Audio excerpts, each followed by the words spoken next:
on the events that followed. I think that there was both protesters and rioters. Like obviously, like the Hornets store was like looted and stuff like that, and I don't agree with that. But I think the majority of things happening was like peaceful protesting and people marching and just getting their feelings out.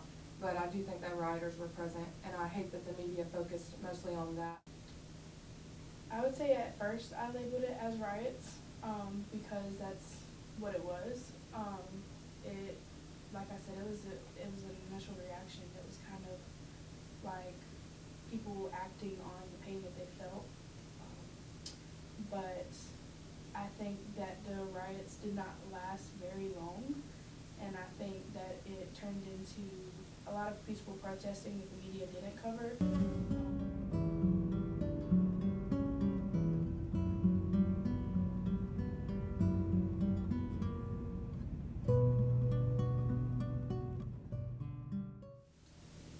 On Queens campus, I want more people to be engaged in the larger community. I think existing on a college campus can isolate us from the reality that a lot of people experience outside of our campus, but I think that's not a reason that we can ignore what's happening in Charlotte and in the United States in general.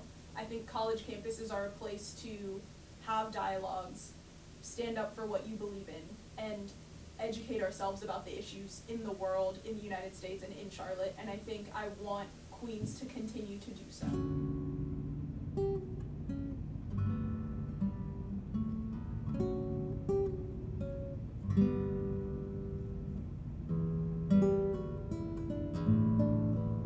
don't think any protester wants to destroy property. I don't think any protester wants to, break the law. They want to be heard. So I think that, in my mind, is at least the definition difference. But there's ways to agitate, and there's ways to express oneself that doesn't go outside of what's going on. But also, you know what? Sometimes things gotta get crazy before they can get calm.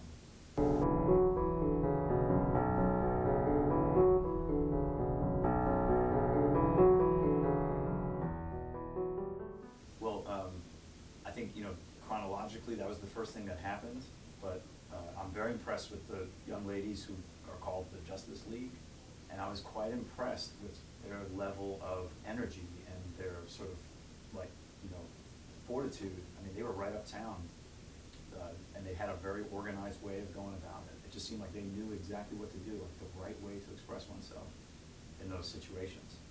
I was also impressed with what they did, having the CMPD come to campus. Also, out of sequence, but when we did the silent protest, that was quite impressive. I walked by and I got chills. And it's awesome.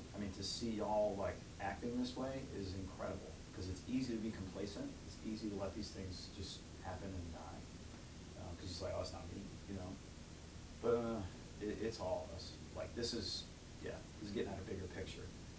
What I'd like to see on the campus, I think more dialogue. I think it's nice that we have these things, but not everybody's engaged. It's still easy to not plug in.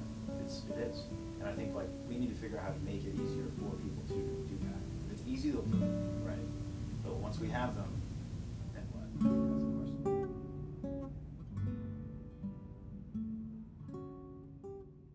question.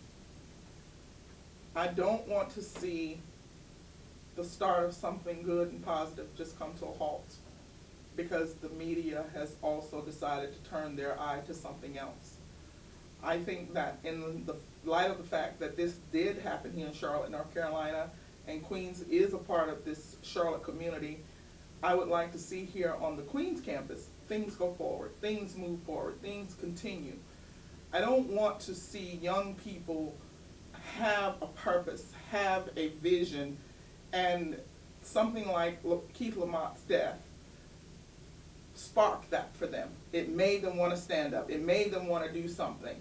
And not being able to move forward with that, for whatever reason, would just basically shut them up. It would just basically cause them not to want to act.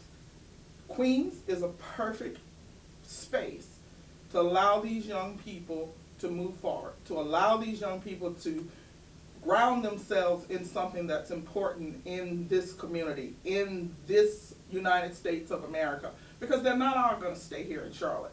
But it is a perfect opportunity for them to be watered. It is a perfect opportunity for them to be fed. It is a perfect opportunity for them to get a voice, for them to grab a hold of something that they feel firm about, and to move forward. Queens has to be that community that help them do that, be it the professors, be it the faculty, be it the other students that are involved, to give them space, to give them voice to do something.